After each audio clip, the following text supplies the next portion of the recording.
Só lembrando, como a gente sempre começa dando os últimos dados, último balanço foi apontado 4.330 casos notificados, confirmados no Brasil, e 140 mortes confirmadas por coronavírus.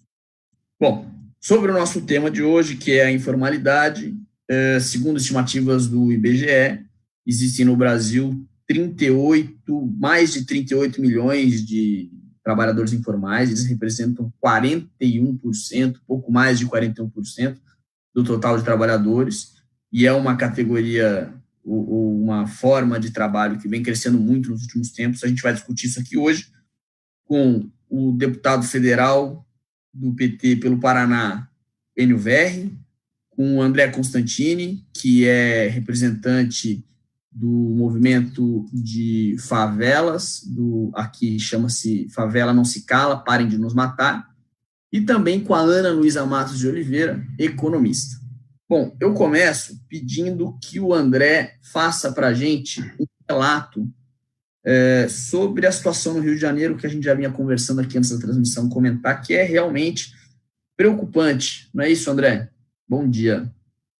Bom dia a todos e a todas, bom dia aos companheiros que estão participando juntamente comigo nessa live. Queria agradecer o convite de poder estar aqui falando enquanto homem negro, morador de um território de favela, favela esta situada em uma área nobre aqui da cidade do Rio de Janeiro, que é a Babilônia.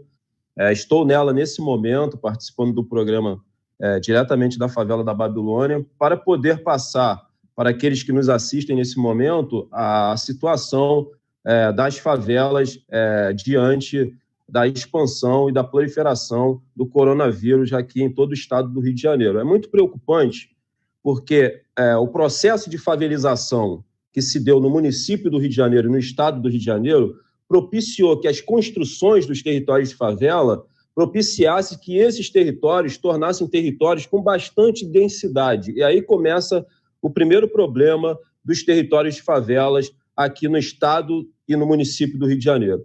Por ser um território com bastante densidade, ocorre o primeiro problema, que é a falta de circulação de ventilação.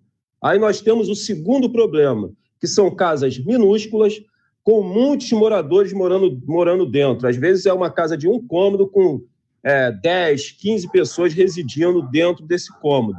Nós temos um terceiro problema, mediante também o problema da densidade, que é o sol ele não consegue atingir determinados imóveis aqui, determinadas residências.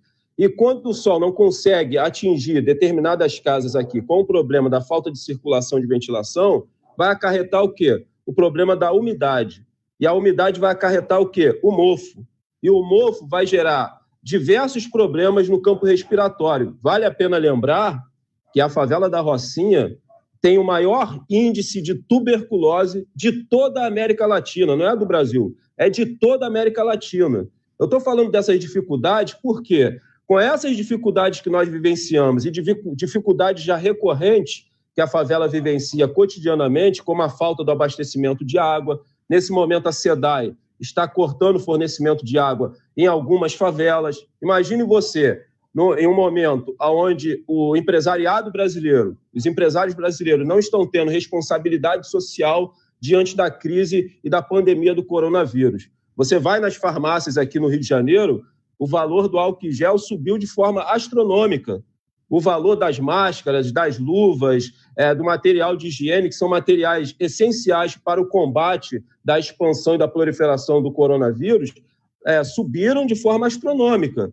Então, nós vivenciamos esse problema e com os problemas já recorrentes dentro dos territórios de favela. E o que acontece? Às vezes, o trabalhador que mora na favela ele não tem dinheiro para comprar o álcool em gel, que o valor subiu de forma astronômica, mas ele pode lavar suas mãos com sabonete neutro. Mas, para isso, ele precisa de quê? De água. Aí, quando ele abre a torneira, não tem água.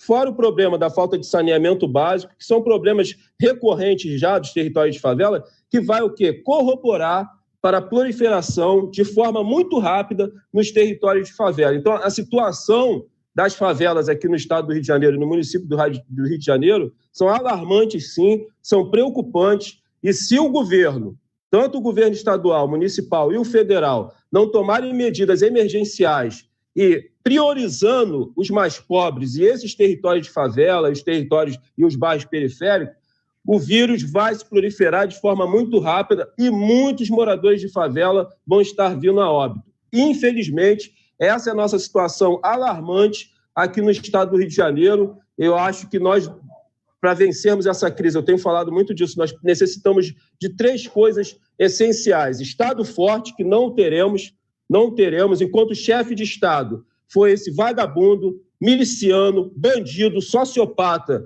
do Bolsonaro, não teremos um Estado forte para combater a proliferação do coronavírus. Solidariedade social, estamos tendo, não só aqui no município, mas em todo o estado do Rio de Janeiro, está tendo uma grande articulação para que nós possamos ajudar os territórios de favela. Está bem bonito essa solidariedade social e responsabilidade social por parte do empresariado brasileiro. A junção dessas 3 coisas vai tornar com que nós possamos enfrentar o coronavírus e amenizar os seus impactos e vencer o coronavírus de forma mais rápida. Tá certo. Ana Luísa, eu queria aproveitar e perguntar para você como é que você vê a situação dos trabalhadores informais. Eu estava dizendo aqui antes que a gente, na quinta-feira à noite, fez uma entrevista com o pessoal do Instituto Locomotiva, falando mais especificamente sobre, obviamente, as favelas do que sobre os trabalhadores informais, mas no sentido de que quem vivia em favela não teria condição de passar uma semana no caso de não ter trabalho, né, no caso de não ter atividade. Como é que você acha quer dizer, qual é o quadro que você vê diante dessa paralisação e da falta de operância do governo, né, que até agora apresentou muito pouco? O que a gente viu ser apresentado foi pelo Congresso e não pelo governo. Bom dia, Pedro. Bom dia, deputado Enio, André e o pessoal que está acompanhando a gente nessa conversa aqui. Bom, essa questão é muito grave, né? Porque, como o André comentou, essas diversas fragilidades estruturais que o Brasil tem, que se manifestam, por exemplo, na questão da moradia, como o André está falando, em um momento de crise, de pandemia, como a gente está vivendo agora, essas fragilidades estruturais, elas se tornam um problema ainda mais grave, né? E para a gente falar da questão da informalidade, a gente precisa lembrar que a gente vive num país que tem uma história muito marcada pela escravidão, pela desigualdade de gênero. Então, as pessoas que mais sofrem com a questão da informalidade hoje, mais vão sofrer com os efeitos da pandemia em termos econômicos, são os negros, são as mulheres, em especial as mulheres negras, né? Então, a informalidade no Brasil, ela tem essa questão de cor e de gênero também, é importante a gente falar. E uma coisa que eu acho que é muito importante a gente ter em mente também é que se nos anos 2000 a gente teve uma redução da informalidade no mercado de trabalho, então as pessoas tinham acesso a empregos de melhor qualidade, com maior proteção social, desde o início da adoção dessas reformas inspiradas pela austeridade, por exemplo, a reforma trabalhista, a gente está tendo um aumento da informalidade no Brasil. Então, a gente, com essas reformas todas que o Brasil fez, a partir de 2016, a gente está chegando em um quadro agora de maior fragilidade para a economia brasileira como um todo, né? E para os trabalhadores informais em especial, né? Você colocou os dados aí, né, Pedro, sobre a informalidade, a porcentagem de trabalhadores informais, que está quase 41% entre os trabalhadores brasileiros, e o que o governo precisa fazer, além de ajudar a população, né, nessa conscientização de que é necessário achatar a curva do contágio pelo coronavírus, é preciso, vamos dizer assim, achatar a curva da recessão, né? A gente precisa fazer com que os trabalhadores, em especial os trabalhadores informais, eles tenham a melhor condição possível para conseguir passar por esse momento de crise. E aí, qual é o problema? O problema é que a ação precisa ser para ontem, né? A ação não pode ser para daqui uma semana, para daqui 10 dias, para daqui um mês. As pessoas os brasileiros já mudaram seus hábitos, já estão deixando de sair de casa, os que podem. Então, isso já tem um impacto para aqueles trabalhadores que vivem do comércio, dos ambulantes, enfim.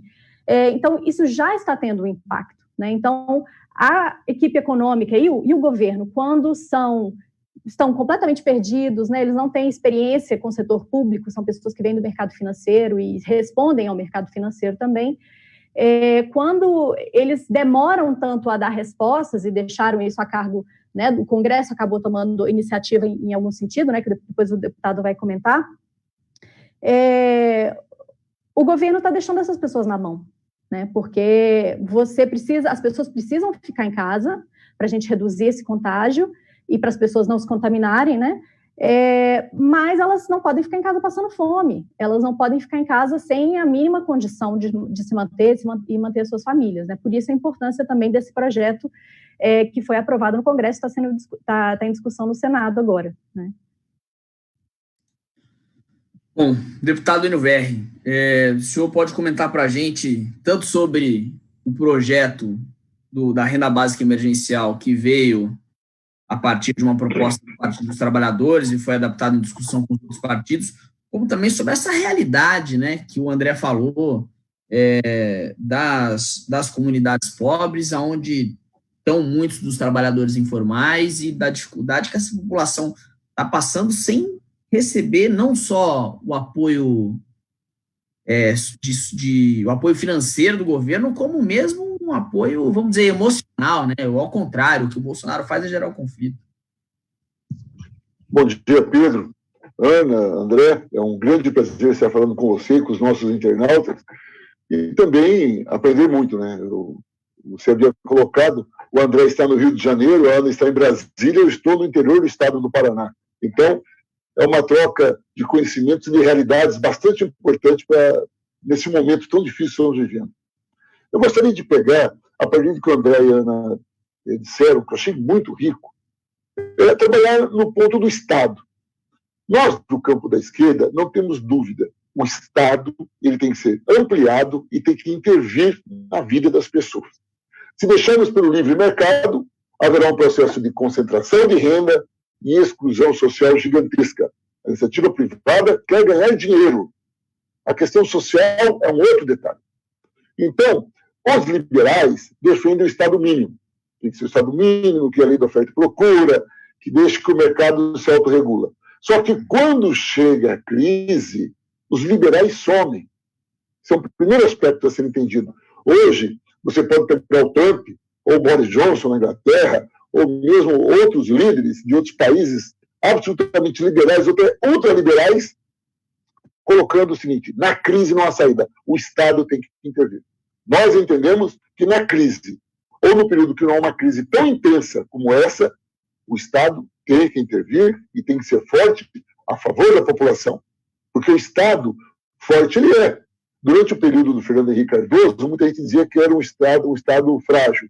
Ora, para entregar a economia inteira para o capital internacional, o Estado tem que ser forte para fazer essa entrega toda. Depois ele ficou pequeno. Mas a verdade é que nós precisamos de um Estado forte e que tenha claro o seu lado, o lado daqueles que produzem riqueza no país. Dentro desse cenário, o que nós estamos vendo é que o governo, os 2 anos pós-golpe aplicado a Dilma, e esse primeiro ano do governo Bolsonaro, a situação do Estado ficou ainda menor, entregue mais aos interesses do grande capital e deixou a nossa economia ainda mais fragilizada. Daí os números que a Ana colocou muito bem, são quase 40 milhões de pessoas na informalidade. Direito nenhum. A reforma trabalhista, a reforma da Previdência, a lei da liberdade econômica, já foram aprovados tantos projetos nesse Congresso Nacional nos últimos 3 anos, que sobrou muito pouco de garantias para o conjunto da população. E aí tentam enganar a população, tentando mudar de nome uma coisa que é dada. Então, o informal não é informal, ele não é um desempregado que está procurando uma alternativa para sobreviver, ele é um empreendedor. Ora, não é empreendedor. O empreendedor é aquele que tem um emprego, tem a garantia, tem seus direitos, abre mão disso para arriscar num sonho, numa outra profissão, num outro negócio. Esse é o empreendedor. Agora, quando você está desempregado, não tem o que comer, precisa ir no Paraguai comprar bugigangas para vender no centro da sua cidade, você não é um empreendedor. Você é uma pessoa que luta pela sua sobrevivência e trabalha na mais absoluta informalidade. Portanto, toda essa política neoliberal e ultraliberal aplicada nesses últimos anos leva a uma economia frágil, com a população com grandes dificuldades, e quando você fala, Pedro, em uma semana sem poder trabalhar, é muito. A maioria dessas pessoas que estão nesse mercado trabalham de manhã para comer à noite. Outro aspecto do conceito da informalidade que eu gostaria de debater na política é que o dono daquele botequinho, daquela mercearia, aquela lojinha de confecção lá no bairro da periferia, lá no morro, como diz o André, ele é absolutamente informal. Você acha que ele tem algum documento? Ele pode até ter um simples lá, mas ele é informal. Ele nem paga os impostos que ele paga, ele nem sabe que tem que pagar esses impostos. Então nós temos uma população gigantesca, desesperada, por um lado, sabendo que tem que ficar na sua casa para sobreviver, senão ele pode ser contaminado pelo coronavírus, ele corre o risco de colocar a saúde da sua família a perder e vir a ter óbitos na sua família, e ao mesmo tempo ele não tem como garantir a comida. E aí entra um debate equivocado. Ou eu morro de fome ou eu morro doente. Isso não existe. Isso não existe. O debate é um só. O Estado tem que garantir a sobrevivência dessas pessoas enquanto existir a pandemia. Depois ainda, que vai ser uma crise econômica gigantesca, ajudar a recuperar a economia, mas garantir a vida dessa população. É nesse cenário que nós temos discutido a renda mínima. É claro que a renda mínima não é um assunto novo no Brasil.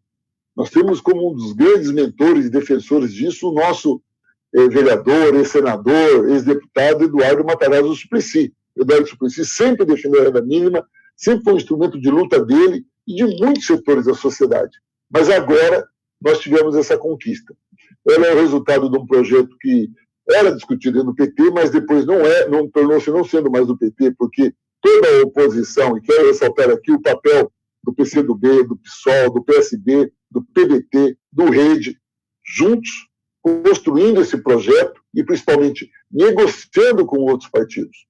Claro, se é uma negociação, nunca fica exatamente como você queria.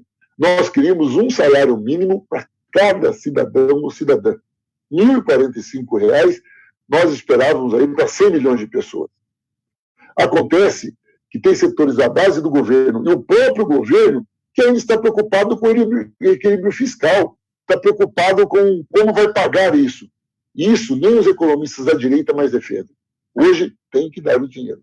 Mas, em suma, tivemos um avanço bastante grande, conseguimos R$ 600 por pessoa, o que dá em torno aí de R$ 1.200, dá R$ 1.200 para o casal, para a mãe que cuida sozinha dos seus filhos também os R$ 1.200.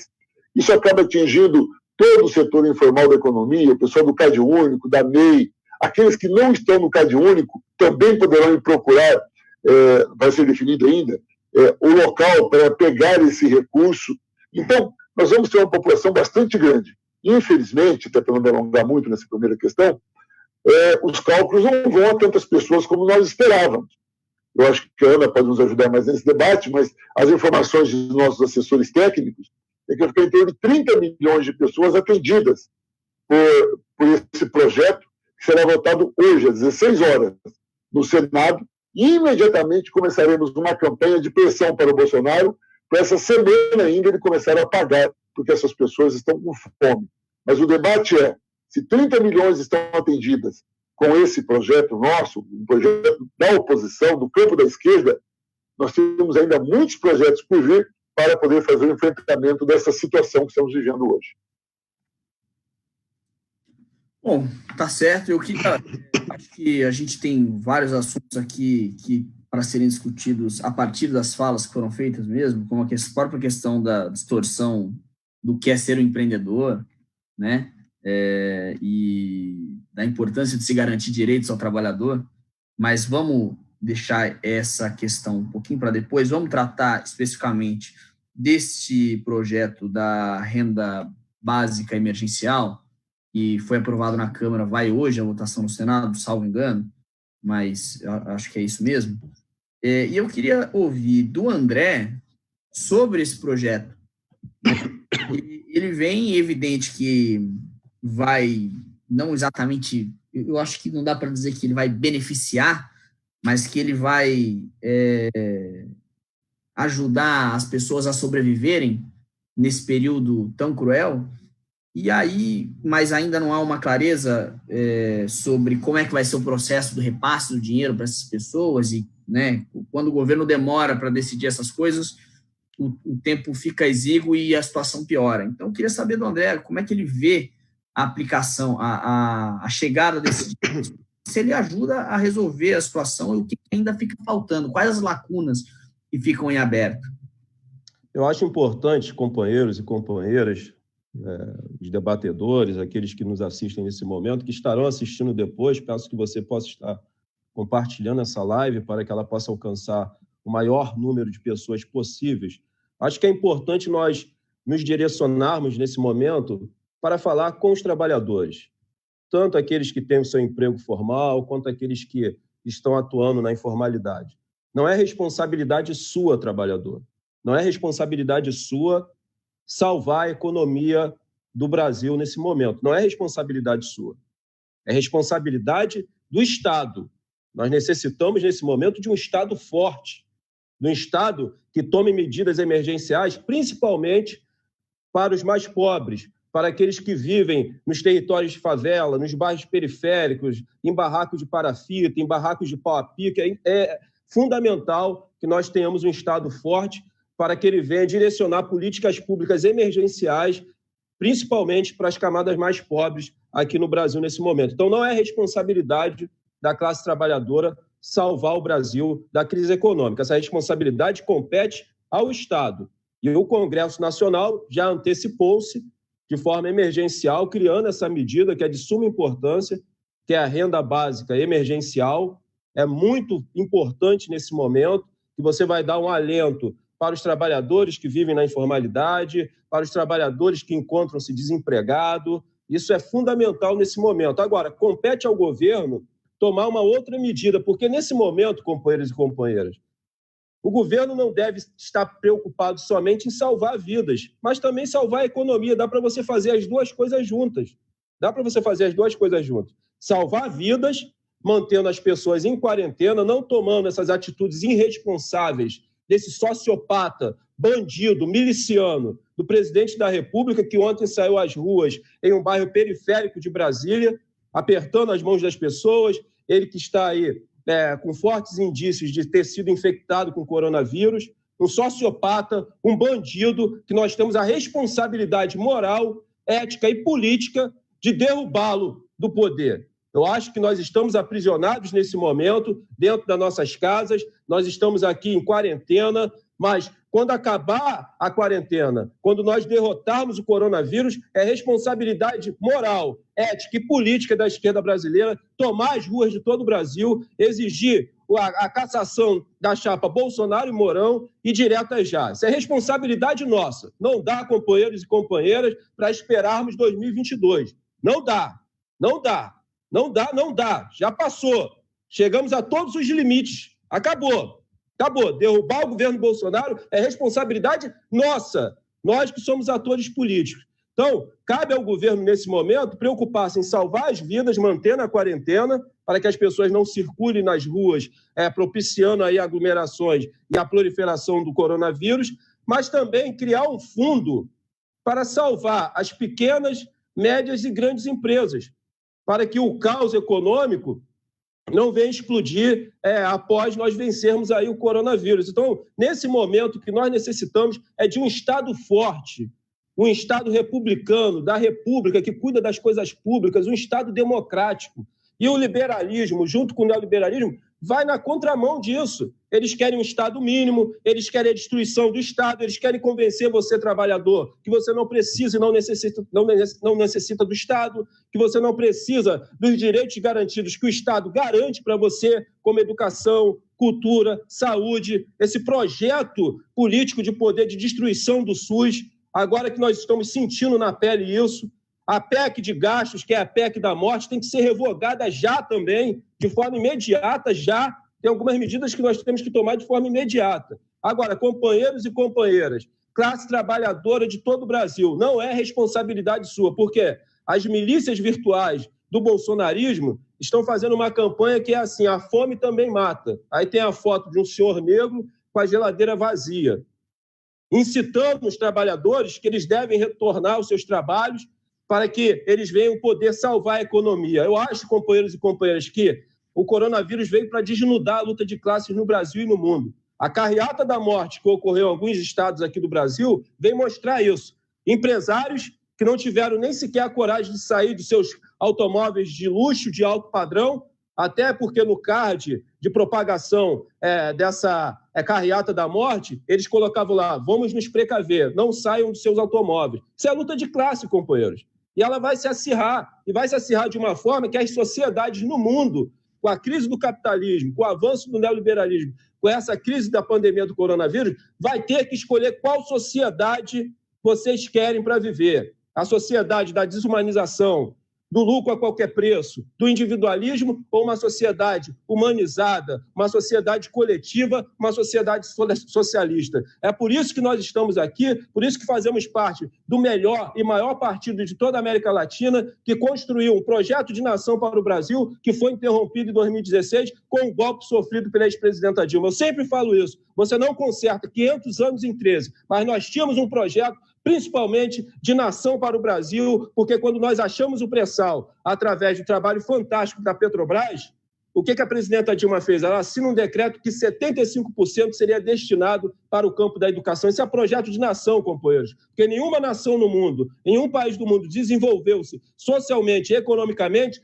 sem o investimento na educação. Educação não é gasto, educação é investimento. Então, vamos juntos, companheiro, vamos na luta. O momento agora é de luta, o momento agora é de tomar as ruas, o momento agora é de panelaço. Agora, quando sairmos desse confinamento, é responsabilidade moral, ética e política da esquerda pedir o fim da cassação. Bolsonaro e Mourão e diretas já. O povo brasileiro não teve seu voto respeitado nas eleições passadas. O povo brasileiro queria Lula. O povo brasileiro queria Lula. Lula seria eleito. Agora, através daquela ação do Poder Judiciário liderada pelo juiz Sérgio Moro e pelo Dallagnol, tiraram o presidente Lula da jogada política, do trâmite político, que eles sabiam que o presidente Lula venceria as eleições. Então o povo quer Lula. Eu costumo dizer, companheiros e companheiras, que nesse momento o Brasil precisa de duas coisas: álcool em gel, lavar as mãos constantemente e Lula presidente de novo, porra. São questões realmente importantes e é claro que a gente vai poder aqui analisar, discutir o quanto o trabalhador brasileiro perdeu de direitos, né, e de condições de vida desde que houve o golpe de 2016 e desde que vem sendo colocada em curso essa perseguição contra o Partido dos Trabalhadores e o ex-presidente Lula. Agora, eu queria pedir que a Ana Luísa desse a opinião dela sobre o projeto Renda Básica Emergencial e o quanto ainda é necessário ir além para dar conta dos trabalhadores informais, enfim, de todo mundo que vai precisar, ou talvez você possa nos dizer quais parcelas da sociedade ainda vão precisar de ajuda, Ana, porque, como o deputado disse, a renda básica ela vai atingir aí cerca de 30 milhões de pessoas. A gente tem 40 milhões de informais, ainda, quer dizer, é necessário mais, não é isso? Sim, Pedro, eu queria me somar tanto ao André quanto ao deputado Enio, quanto a essa concordância, né, entre a gente de que é preciso a gente ter um Estado forte nesse momento, né, um Estado que consiga responder às necessidades da população nesse contexto de crise. Agora, eu acho que a gente precisa ir mais além, né? A gente não precisa de um Estado forte só agora, né? Eu sei que os dois vão concordar com isso também. O que eu quero dizer é que a gente está vivendo desde 2015, 2016, essa agenda das reformas, né? A gente ouve em todos os lugares, a grande mídia, que o único jeito do Brasil melhorar, do Brasil se desenvolver, é a gente apostar nessa agenda das reformas. E repito, a agenda das reformas deixou o Brasil num estado muito mais precário, muito mais vulnerável e com menos instrumentos para lidar com essa pandemia que a gente está tendo agora. Pandemia não só nos termos sanitários, mas nos termos sociais também, em termos econômicos.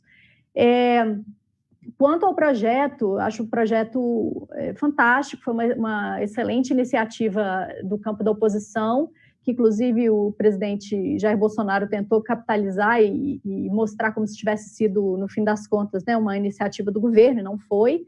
Ele acabou cedendo, né, por pressão da oposição e por pressão política mesmo. A minha esperança com esse projeto é de que as pessoas comecem a receber esse benefício e comecem a ter uma nova percepção sobre aquilo que significa direito social, né? Sobre aquilo que elas têm direito enquanto cidadão, enquanto cidadã. Eu espero que isso mude de alguma forma a aspiração das pessoas em relação ao Estado, né? E que a gente possa, a partir dessa experiência, vamos dizer assim, de, não sei, 2, 3 meses, a gente possa falar e instituir isso de forma permanente, né?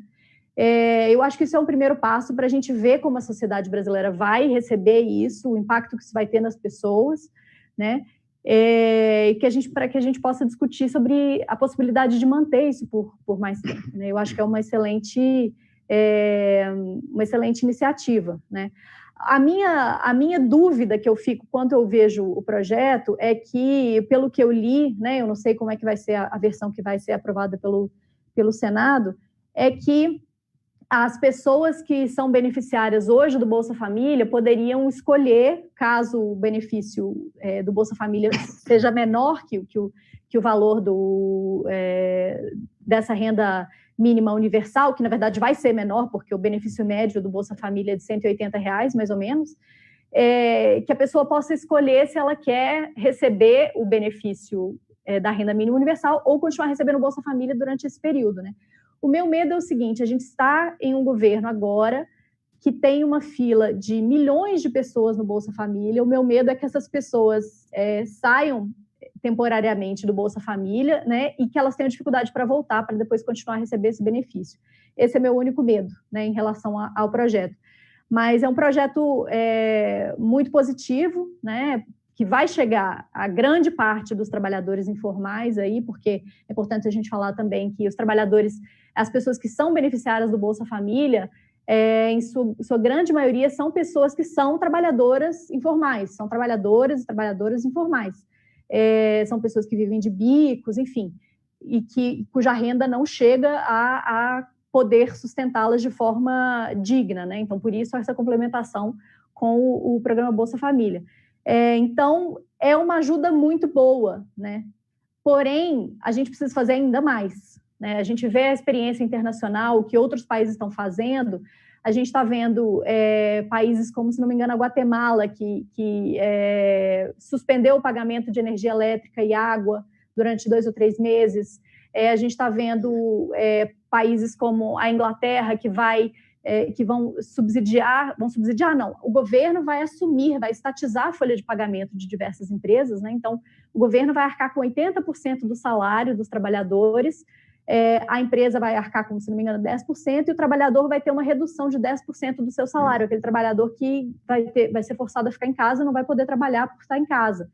Então, a gente está vendo diversas medidas, né, muito ousadas, muito mais ousadas do que a gente teve, não sei, acho que desde a Segunda Guerra Mundial, de tentativa de reconstrução das economias, de manutenção do salário, manutenção da renda, manutenção do consumo, né? Então, é um momento agora que a gente não pode ter medo de ousar.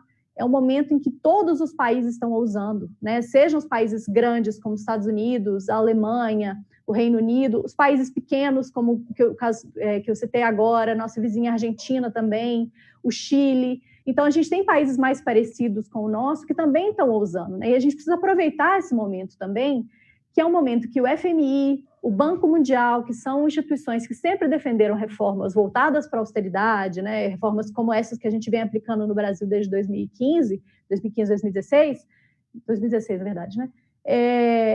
E que, nesse momento, elas estão falando, olha, temos que olhar para a saúde das pessoas, temos que olhar para os mais vulneráveis, temos que olhar para os informais, né? Então, esse é o momento que a gente tem para usar, para ir atrás dessas pessoas, né? E já tem diversas economias aí, eu tenho acompanhado essa discussão internacional.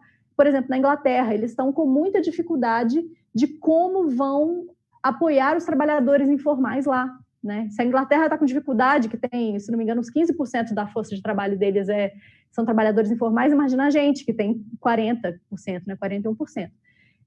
Mas eles estão debatendo isso. Olha, nos últimos anos cresceu muito a uberização, né? Cresceu muito esse trabalho por aplicativos. E agora, na crise, que essas pessoas não podem trabalhar, como que a gente faz? Né? Então, eu acho que essa medida ela é muito importante, mas a gente precisa fazer mais ainda. Só queria comentar, Ana, que não é só que as pessoas não podem trabalhar, né? Elas não têm direito a absolutamente nada. E isso é um problema grave. Eu, aproveitando, dando sequência, deputado, André quanto a Ana sinalizaram a necessidade de outras medidas. Eu sei que o Partido dos Trabalhadores, eu imagino que o senhor queira ainda comentar sobre a renda básica emergencial e sobre outras ações que podem ser tomadas com relação aos indivíduos, mas eu sei também que o PT já tem projeto, inclusive, com a intenção de que o governo banque salários de trabalhadores de empresas, não é isso? Sim, Pedro, é isso mesmo. Olha, é importante perceber o seguinte: primeiro, esse projeto que nós conseguimos aprovar, ele, como disse a Ana, o próprio André, é um grande avanço. O Senado vota hoje às 16 horas, aí, conforme já havia dito, vou repetir, começaremos uma campanha nas redes sociais muito forte, que quem está nos assistindo pode ajudar para que Bolsonaro pague isso imediatamente. Para o Brasil é fácil, nós temos uma capilaridade e uma experiência de políticas sociais nos 13 anos que o PT dirigiu o país, com a Caixa Econômica, com lotéricas, que vai ser fácil fazer chegar o dinheiro à população. Ontem, até estranho citar, mas o Paulo Guedes, numa entrevista que ele deu a uma empresa chamada XP Investimentos, ele disse que, organizando isso agora no Senado, as pessoas, mesmo aquelas que não têm o CAD único, podem urgente procurar e se autodeclarar lá que irá receber o recurso. Então, claro que vai depender muito da pressão da sociedade, que se depender de Bolsonaro e Paulo Guedes, só bancos ganham. Segundo, que eu quero destacar aqui, aprovamos um outro projeto, que talvez não tenha feito tanto barulho como esse, mas é importante, que é a nossa companheirada da agricultura familiar. As escolas fecharam. O pessoal que trabalha na agricultura familiar e depende da verba do PENAI para vender os seus produtos, ficaram com medo. Falei, e agora? A escola não compra, para quem que a gente vai vender as frutas, verduras, os pães e bolos que fazemos em casa? Então, nós aprovamos já o projeto, que o Senado deve votar essa semana também, que as escolas irão distribuir as merendas para as famílias. Mesmo que as crianças não tenham aula, nós sabemos que boa parte das crianças tem a sua melhor alimentação da merenda, então o governo nós permitimos no projeto, né, que o PENAI, o dinheiro da merenda, continue comprando da agricultura familiar, das pequenas cooperativas e associações. Com isso, eles forneçam para as escolas, asilos, hospitais, e também a população tem acesso de forma gratuita a essa alimentação. Também isso dará um impulso muito grande na manutenção desse setor que é informal, bastante informal, mas também mantém a sua sobrevivência pagando preços justos pelo seu produto. Sobre o terceiro ponto é o seguinte: o que nós aprovamos e o que o Bolsonaro tem dito, que ele anunciou a semana passada, do Banco do Brasil, do Banco Central, da Caixa Econômica,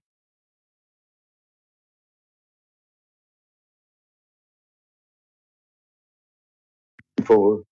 Tem um buraco. Qual é o buraco? O buraco é o seguinte: nós pegamos os informais, o CAD único e as MEIs, o pessoal ganha nada, e o Bolsonaro anunciou um projeto para as empresas que tem seu contador, tem seu gerente, é uma microempresa, mas é mais para uma média empresa.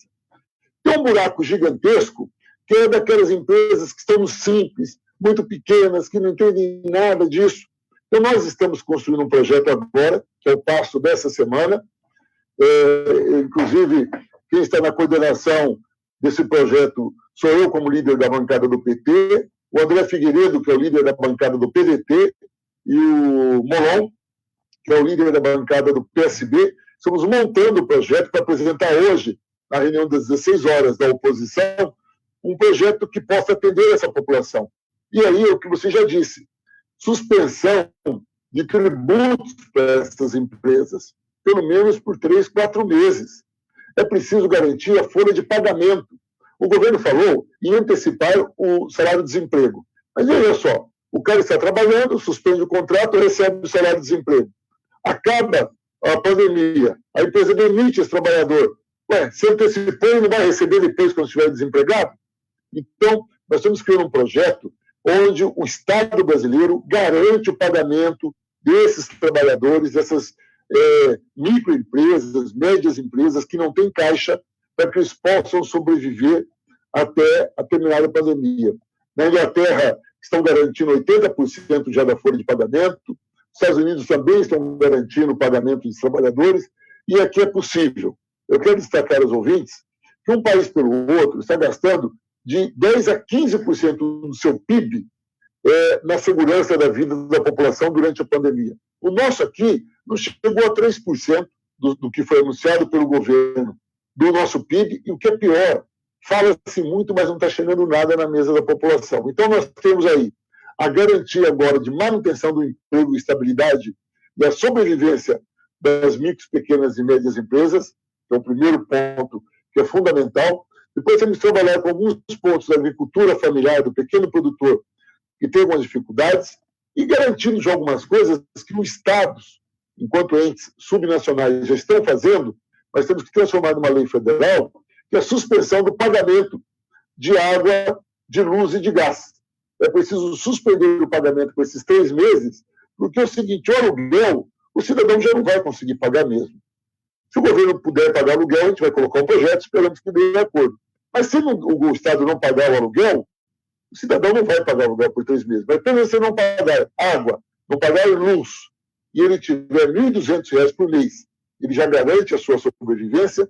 As microempresas pagando salários também garantem esse mercado interno, a demanda, uma qualidade de vida, e o que é principal, todos ficarão em casa até que a Organização Mundial de Saúde, e não outros entes, mas a Organização Mundial de Saúde diga que a pandemia já passou a sua fase crítica e as pessoas podem voltar à sua vida normal.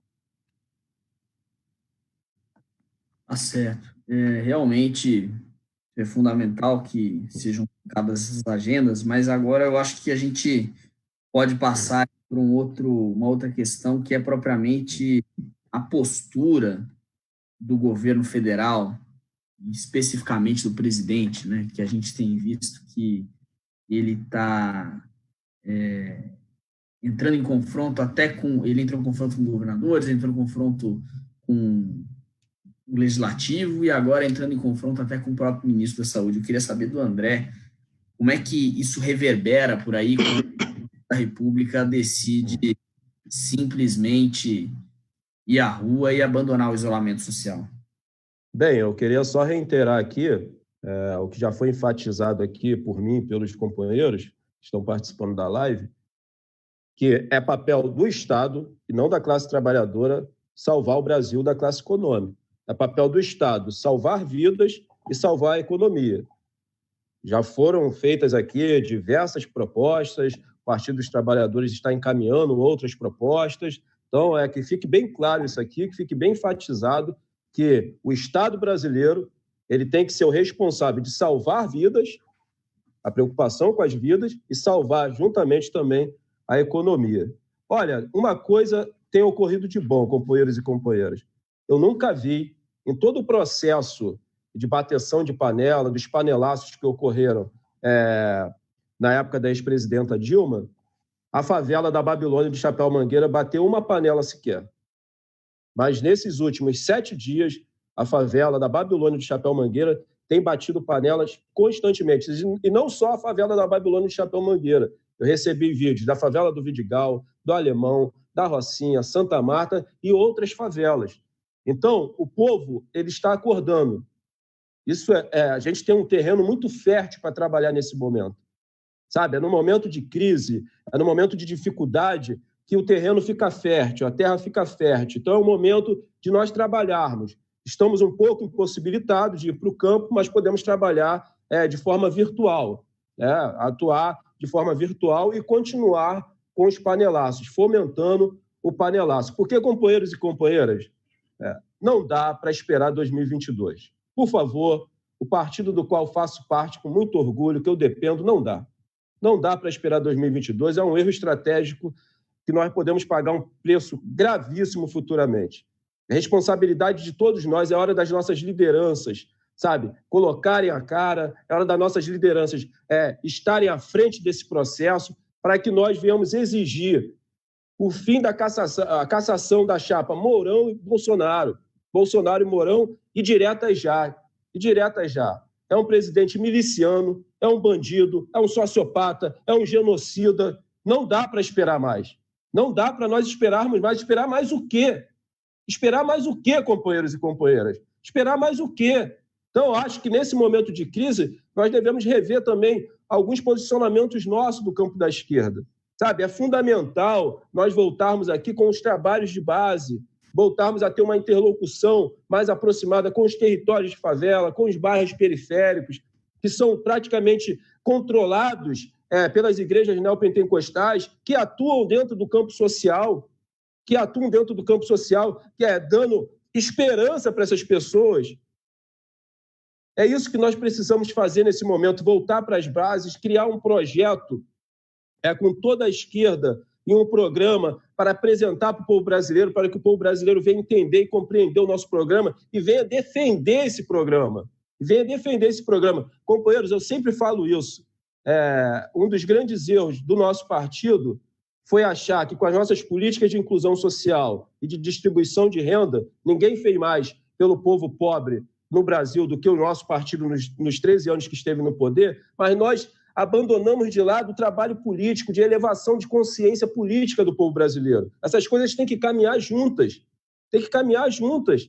Nós não tivemos a força do povo para defender os nossos programas, para defender a ex-presidenta Dilma, para defender o ex-presidente Lula. Então, nesse momento, nós temos que reavaliar nossa posição e voltar para o trabalho de base, voltar a disputar narrativa nas bases, principalmente com as igrejas evangélicas neopentecostais que estão aqui atuando no campo social e dando esperança para essas pessoas. Eu acho que nós temos que criar um programa, temos que nos aproximar de novo para voltar a dar esperança para o povo brasileiro. Para voltar a dar esperança. E a esperança tem um nome. Eu sempre falo isso aqui, é o ex-presidente Lula. O povo quer Lula. É Lula.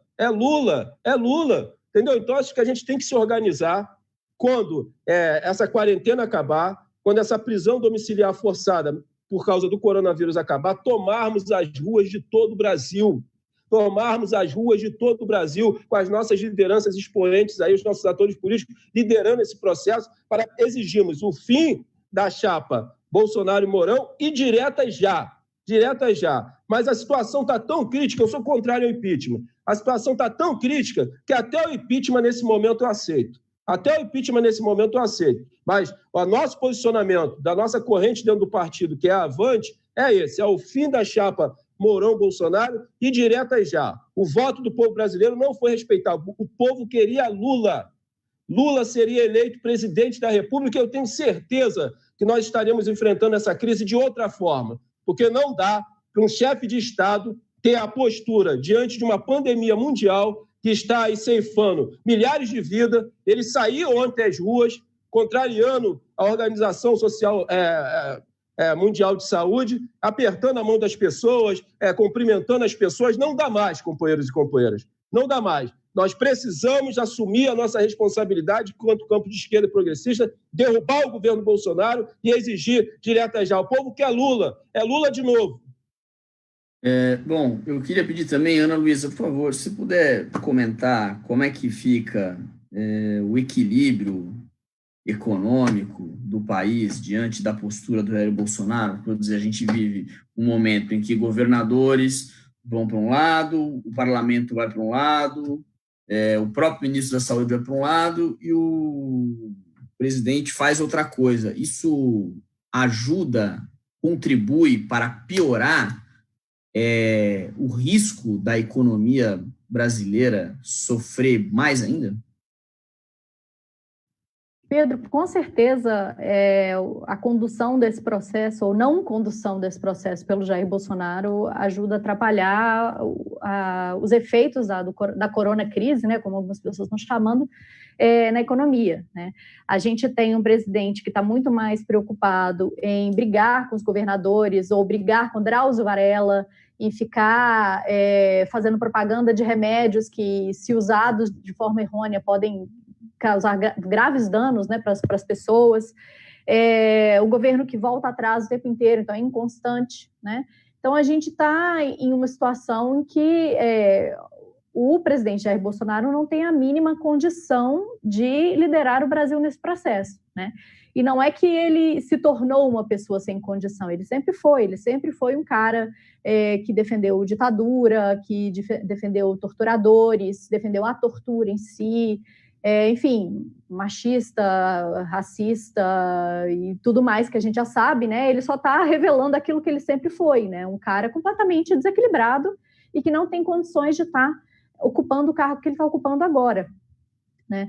E eu queria apontar, aqui puxando mais a brasa para a minha sardinha, sobre o papel do Paulo Guedes, né? O deputado Enio até lembrou que esses dias aí atrás o Paulo Guedes foi fazer uma live com a XP, né? XP Investimentos. Então a gente está num momento de crise em que o governo federal não está dando respostas suficientes para a situação que a gente está enfrentando. E o ministro da Economia não tem mais nada para fazer, que ele pode ir para uma live com uma investidora privada, obviamente, e dar satisfações, tirar as dúvidas desses investidores privados. Ele não deve satisfação somente a esses investidores privados ou a esses investidores privados, ele deve satisfação ao povo brasileiro, né? O povo brasileiro está aqui parado, esperando que o governo possa tomar iniciativa, que o governo possa propor projetos que, de fato, vão mitigar os impactos dessa crise no Brasil, né? Então, fica nesse vai e volta, briga com o governador, briga com Paulo Guedes, briga com o ministro da Saúde, e o Brasil fica nessa perdido, né? A equipe econômica em si, ela está completamente perdida, né? Cada dia que eles vão apresentando planos, parece que eles vão fazendo puxadinhos e vão acrescentando coisas que no dia anterior eles não tinham falado, não tinham pensado, achavam que não eram importantes. Acho que a gente precisa voltar também a falar que uma das primeiras entrevistas que o Paulo Guedes falou sobre o impacto da crise, o Paulo Guedes falou, não, isso aí com 3 ou 5 bilhões a gente consegue resolver o impacto da coronacrise aqui no Brasil. E, na verdade, hoje já está se falando em planos muito maiores. Então, quer dizer, ele não tem a mínima noção do que está acontecendo, do que é necessário, né? E por que também?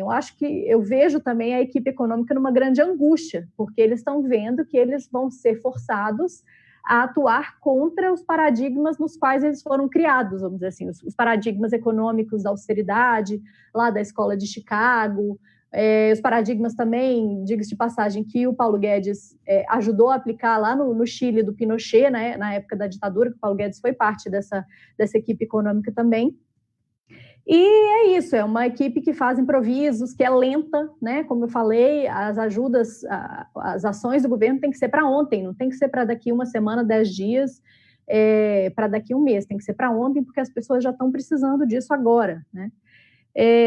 Enfim, então essa falta de coordenação, né, ela é muito ruim. E quando a coordenação ocorre, ela parece que é para o lado ruim também, né? Quando tem um direcionamento, pelo menos no aspecto econômico, parece que isso também vai para o lado errado, né? Um lado que não nos ajuda a sair dessa crise.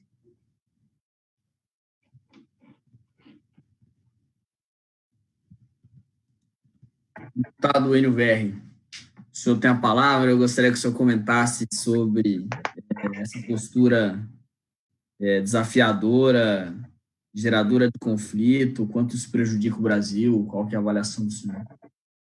Primeiro, você está sendo muito elegante nas palavras desafiadoras, geradoras de conflitos, né? Eu estava lendo recentemente, foi semana passada, um livro de um ex-aluno nosso aqui da universidade, aqui, que é professor hoje da Universidade Federal do Pará, e ele escreve um livro sobre as eleições de 1989, 30 anos depois. Caramba, né? O Marx dizia que a história ela não se repete. Quando se repete, farsa, ou então é uma tragédia, né? Agora é uma farsa.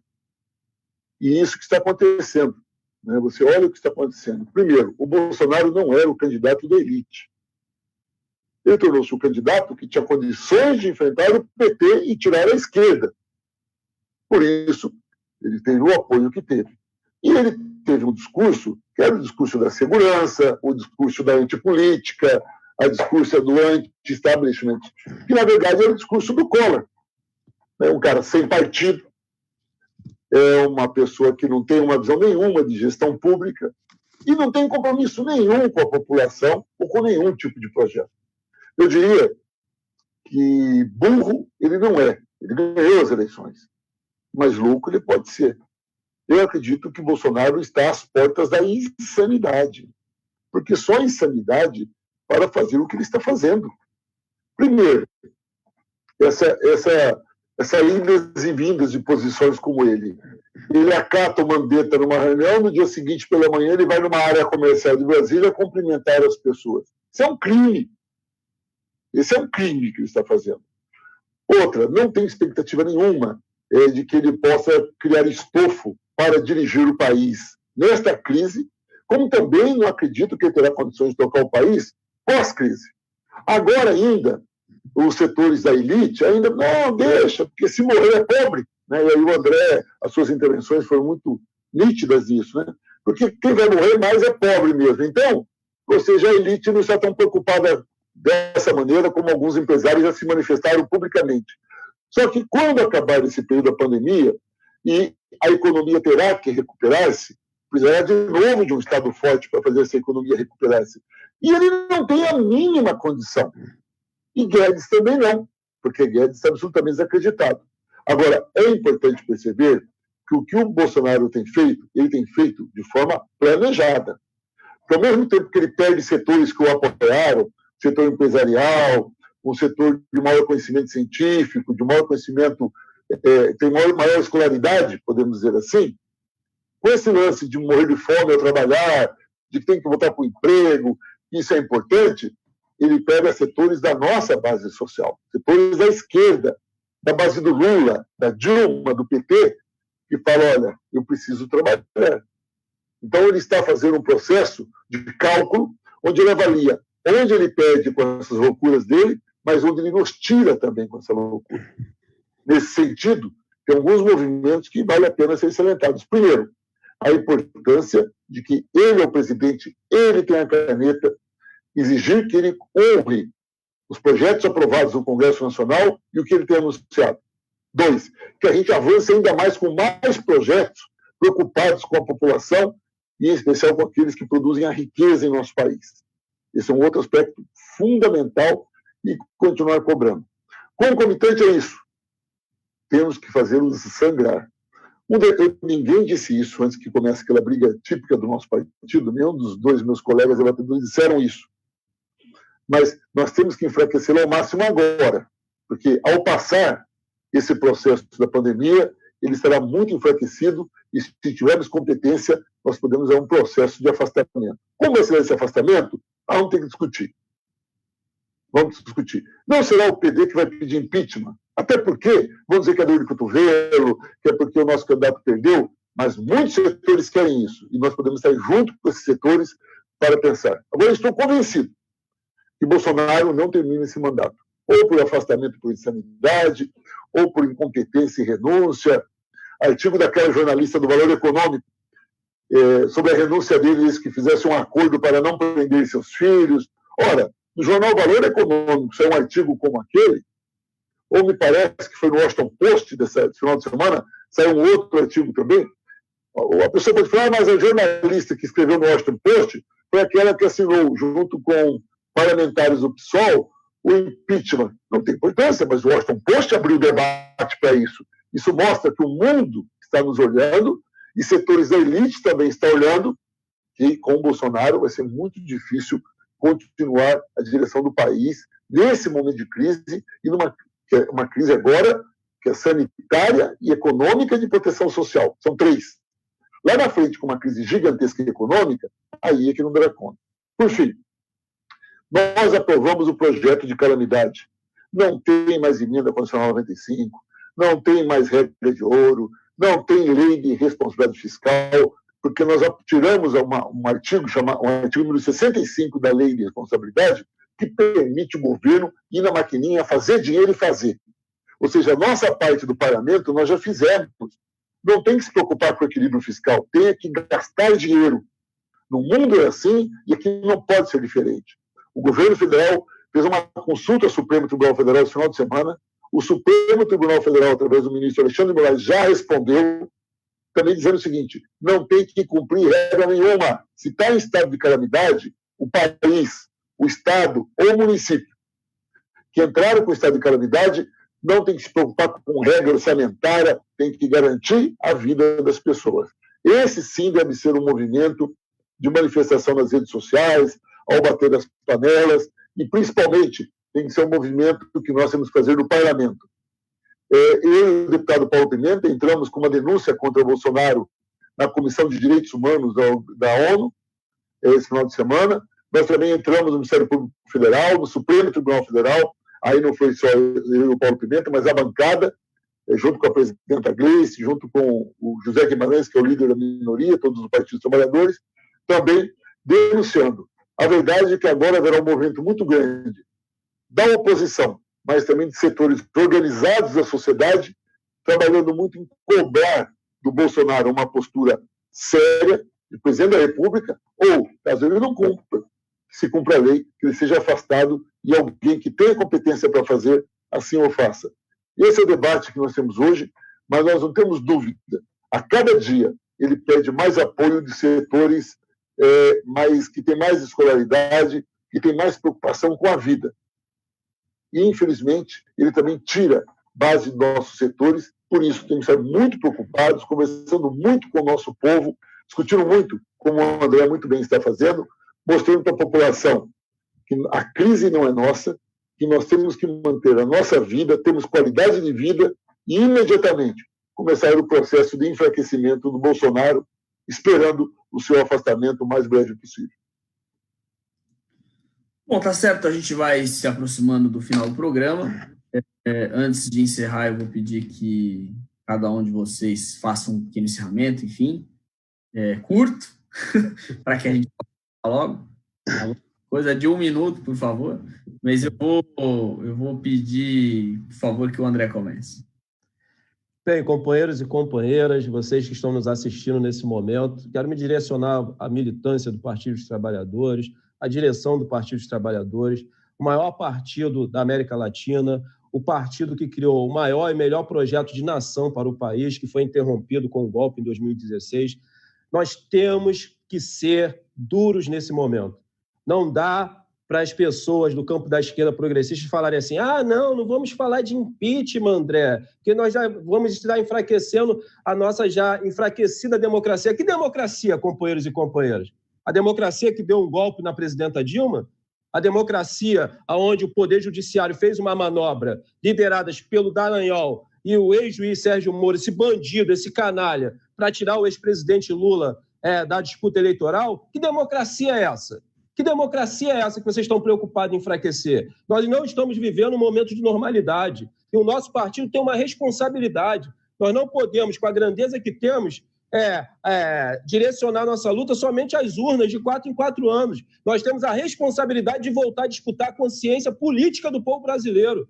A consciência política do povo brasileiro, com trabalho de base, mas sem essa coisa de síndrome de Messias, pensando que vai salvar a favela sabe se organizar. Ela subsistiu até hoje pelos modos de organização que ela construiu. O que precisa do partido é estruturar os projetos já existentes no campo da educação, da cultura e no campo social também, para que nós possamos fazer uma disputa de narrativa, principalmente com as igrejas evangélicas neopentecostais, que são a base, um dos pilares do governo fascista do Bolsonaro, juntamente com o avanço e a proliferação das milícias. Nós temos que assumir a nossa responsabilidade, companheiros. Para encerrar, quando ocorre um incêndio em uma floresta, existe um elemento fundamental para que as chamas se espalhem.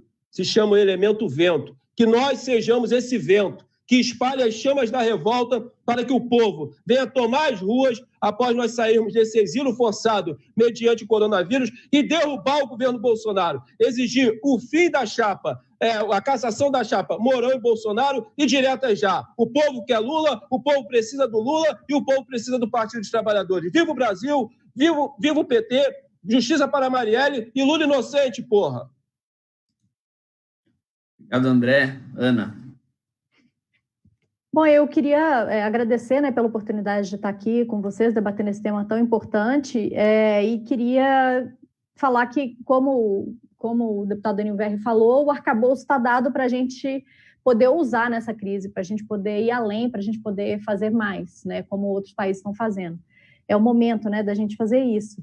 E eu acho importante que a gente possa usar esse momento também para tentar fazer aquele debate da opinião pública mesmo, né, de mostrar, olha, assim como foi possível a gente suspender as regras fiscais para poder combater os efeitos da coronacrise, a gente precisa usar o Estado em momentos de paz, vamos dizer assim, né, para combater problemas estruturais do nosso país, né, combater a informalidade, combater a pobreza, combater a desigualdade, a crise climática, né, e vários outros problemas que a gente tem no Brasil. Então, eu espero que, se algo de bom pode sair disso, é que a gente possa repensar esse paradigma da austeridade, do Estado mínimo para os pobres, né, e que a gente possa sair dessa crise podendo usar o Estado como um instrumento para a redução das desigualdades sociais.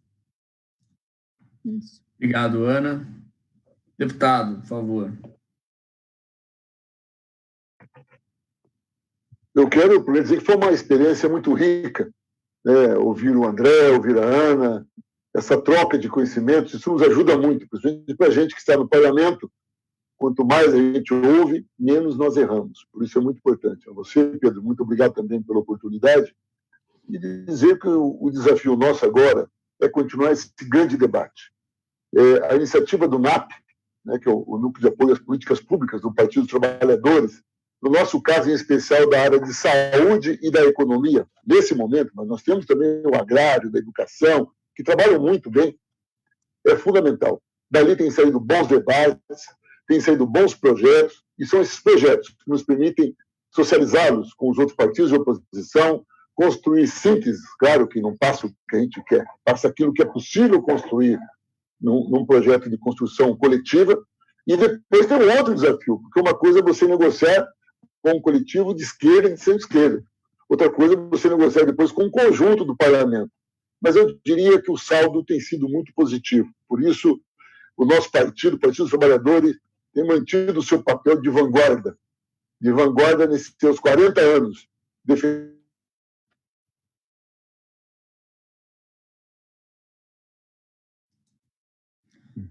A gente está tendo um probleminha com a transmissão do deputado. Travou lá. Enio Verri. Ver se ele consegue restabelecer. Temos que ter Lula presidente. E o desafio é construirmos isso no nosso dia a dia, na consciência do povo, que nós precisamos conquistar de novo.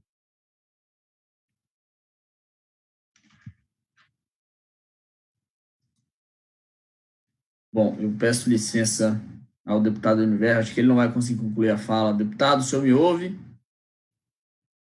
Acho que não, acho que caiu a... Voltou. Deputado, perdão, cortou boa parte do que o senhor falou. Se eu quiser falar no minuto final... Um abraço. Foi um prazer. Tá bom, um abraço ao senhor também. Bom, a gente encerra aqui essa entrevista de hoje, lembrando que às 7h da noite teremos uma nova entrevista que vai ser sobre o sistema carcerário em meio à epidemia. Quem participa com a gente é o José Eduardo Cardoso, ex-ministro da Justiça, e a Sheila de Carvalho, advogada da Comissão de Direitos Humanos da OAB de São Paulo. Tchau, tchau, muito obrigado. Obrigada, Pedro. Tchau. Obrigado aí.